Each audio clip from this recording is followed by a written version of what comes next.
Hero Kalyan Dev తన అభిమానులతో ఒక గుడ్ న్యూస్ని షేర్ చేసుకున్నారు.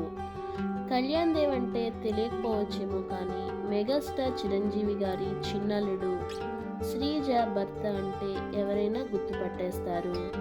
కానీ శ్రీజ కళ్యాణ్లు కొంతకాలంగా దూరంగా ఉండటం మరియు తాము కలిసి ఉన్నారో డైవర్స్ తీసుకున్నారో అనే విషయాన్ని సోషల్ మీడియాలో షేర్ చేయకపోవడంతో వీరి డైవర్స్ విషయం మాత్రం ఒక మిస్టరీగానే ఉండిపోయింది. కాగా కళ్యాణ్ దేవ్ గారి ఇంట్లో రీసెంట్గా ఒక శుభకార్యం జరిగింది. అదే కళ్యాణ్ దేవ్ సోదరి ఐశ్వర్య గారి శ్రీమంతం.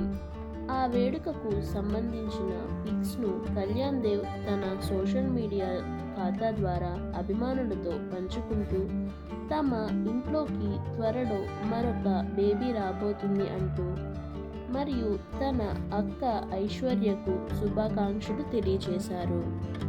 కళ్యాణ్ శ్రీజల వివాహం 2016లో అంగరంగ వైభవంగా జరిగింది. ఆ తరువాత 2018లో కళ్యాణ్ దేవ్ విజేత అనే సినిమాతో తెలుగు తెరకు పరిచయమయ్యారు. తరువాత సూపర్ మర్చి అలానే కిన్నెరసాని అనే 2 మూవీస్ యాక్ట్ చేసినా అవి ఊహించినంత స్థాయిలో హిట్ అవ్వలేదు. కళ్యాణ్ దేవ్ షేర్ చేసిన ఆ ఈవెంట్ పిక్స్ని ఇప్పుడు మనం చూసేద్దాం.